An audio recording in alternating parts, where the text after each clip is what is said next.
बच्चों, मैं डॉक्टर सुनीता नंदल कक्षा 11th के लिए अभिव्यक्ति और माध्यम पुस्तक है जो उसके कार्यालय लेखन और प्रक्रिया टॉपिक में आज का टॉपिक है कार्यवृत्त मिनट्स लेकर आई। कार्यवृत्त, कुछ बच्चे र और री में अंतर नहीं कर पाते। जो र है तो वो तो पैर में सीधा लगता है और री है वो री की मात्रा की तरह एक सी की तरह करो बनी होती है, उसकी तरह होती है, उसको री बोलेंगे। कार्यवृत्त होता है। कार्यवृत्त को इंग्लिश में मिनट्स कहते हैं। ये होता क्या है कार्यवृत्त, उसके नियम क्या है, कार्यवृत्त के नियम क्या हैं, ये देखिएगा। कार्यवृत्त किसे कहते हैं, उसके नियम पर भी प्रकाश डालिए और एक उदाहरण भी दीजिए। कार्य सूची में रेखा। कार्य सूची क्या था, अभी पढ़ा है हमने पहली वीडियो में। कार्य सूची का मतलब जो एजेंडा, कोई मीटिंग हुई है उसमें कोई फैसले लिए गए हैं, वो एजेंडा है। कार्य सूची में रेखांकित कार्यों पर, रेखांकित जो बात अंडरलाइन की गई है उन पर विचार विमर्श का संक्षिप्त विवरण प्रस्तुत करने को कार्यवृत्त कहते हैं। जो मीटिंग हुई है उसमें जो एजेंडा है, उसमें जो अंडरलाइन बातें हैं, उन पर विचार विमर्श करके उसका सार निकालना, उसको छोटे रूप में कहना क्या कहलाता है, कार्यवृत्त कहलाता है, मिनट्स कहलाता है। इसमें क्रमशः उपस्थित लोगों की राय का पूरा विवरण दिया जाना चाहिए। जितने आदमी मीटिंग में आए हैं, उपस्थित हैं, उनका पूरा, उनकी जो राय है, उनकी जो सलाह है, उसकी पूरी डिटेल दी जानी चाहिए। उपस्थित लोगों के नाम पद क्रमशः सीरियल वाइज दिए जाने चाहिए।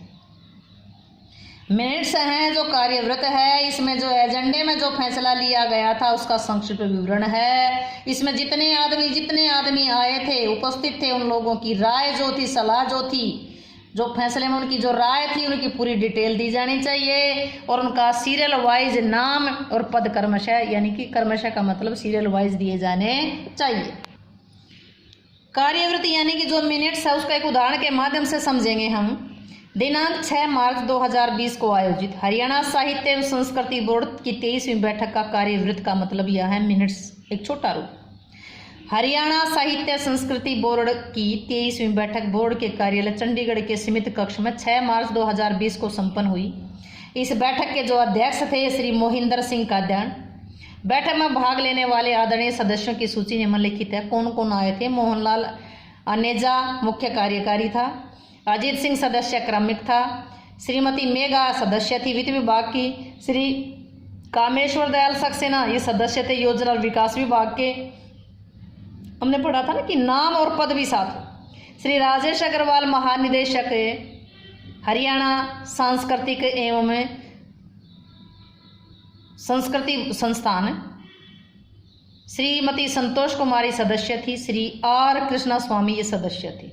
तो इन अधिकारियों ने, इन सदस्यों ने उस एजेंडे में भाग लिया था, उस कार्य सूची में भाग लिया था और उस जो एजेंडा तैयार किया था उसका एक छोटा रूप मिनट्स कहलाता है, कार्यवृत्त कहलाता है। ये आदमी वहाँ पर उपस्थित थे, उनके नाम और पद हैं।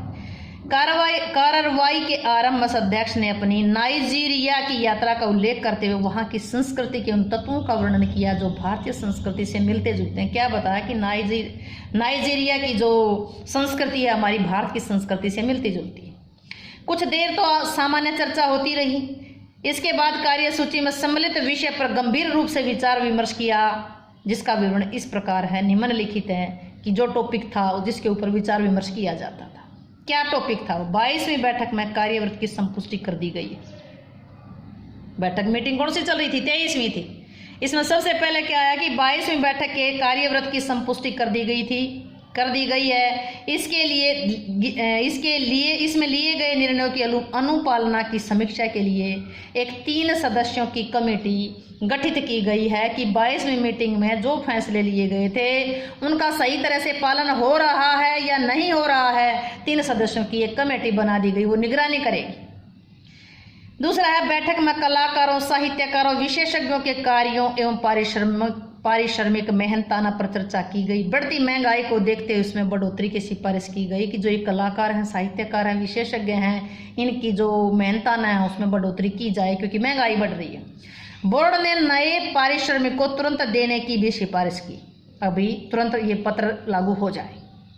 तीसरा, संस्थान द्वारा आयोजित कार्यक्रमों की गुणवत्ता बढ़ाए, क्वालिटी बढ़ाए जाने पर संबंधी प्रतिवेदन पर चर्चा करते हुए बोर्ड ने संस्थान के पूर्व वर्ष के कार्यक्रमों की सूची देखी, लिस्ट देखी। जिन कार्यक्रमों में कुछ कमियां अनुभव की तो उनको सुधारने की ओर ध्यान दिलाया गया कि ये कमी है, इनको ठीक किया जाए। पिछली बैठक में दिए गए सुझावों को कितना लागू किया गया, इस पर भी नजर डाली। कार्यक्रम की गुणवत्ता बढ़ाने के लिए अच्छे अच्छे कलाकारों एवं विशेषज्ञों को संस्थान से जोड़ने के लिए कहा गया। श्रीमती मेघा जो सदस्य थी इस मीटिंग की, वित्त विभाग की अध्यक्षता में 4 सदस्यों की समिति का गठन किया गया। श्रीमती मेघा जो सदस्य थी उनकी अध्यक्षता में 4 सदस्यों की कमेटी बनाई गई, जो पूर्व मीटिंग में गुणवत्ता बढ़ाने के लिए निर्णयों पर विचार करके 1 महीने में रिपोर्ट प्रस्तुत करेगी। ये कमेटी ये देखेगी कि जो पहले मीटिंग में गुणवत्ता बढ़ाने के लिए जो फैसला लिया गया था उसकी कितनी अनुपालना हो रही है, उस बात पर विचार विमर्श करके ये जो कमेटी 4 सदस्यों की कमेटी थी वो रिपोर्ट देगी। मोबाइल फोन पर होने वाले खर्चे की निर्धारित सीमा की समीक्षा की गई। इस विषय पर विचार करते हुए संबंधित प्रस्ताव को बोर्ड ने अपनी स्वीकृति प्रदान कर दी कि भाई ठीक है, जो अगर इसकी सीमा बढ़ाई जानी है तो ये जायज़ है, इसको बढ़ा सकते। बैठक में ये भी निर्णय लिया गया कि अगली बैठक 15-16 जून को करनाल में होगी। भी नेक्स्ट मीटिंग कहाँ होगी? करनाल में होगी। तो ये क्या था? ये कार्य सूची थी, मिनट्स थी। इसमें कौन कौन आदमी आए, क्रम वाइज उनका नंबर था, नाम और पद था। पिछली जो मीटिंग थी 23वीं, उसमें क्या था, 22वीं मीटिंग में कितनी अनुपालना हुई वो था, और कौन कौन से टॉपिक थे जिनके ऊपर परिचर्चा की गई और जो फैसले लिए गए, जो फैसले लिए वो लागू हुए ना या ना हुए, इसके ऊपर कमेटी बनाई गई और कमेटी उस कार्य की रिपोर्ट देगी कि कार्य सही तरह से हो रहा है या नहीं हो रहा, नियमों की पालना हो रही है या नहीं हो रही। उम्मीद है कि आपको ये कार्यवृत्त या मिनट्स अच्छे से समझ आया होगा। समझ आया हो तो वीडियो को लाइक करें, शेयर करें, चैनल को सब्सक्राइब करना ना भूलें।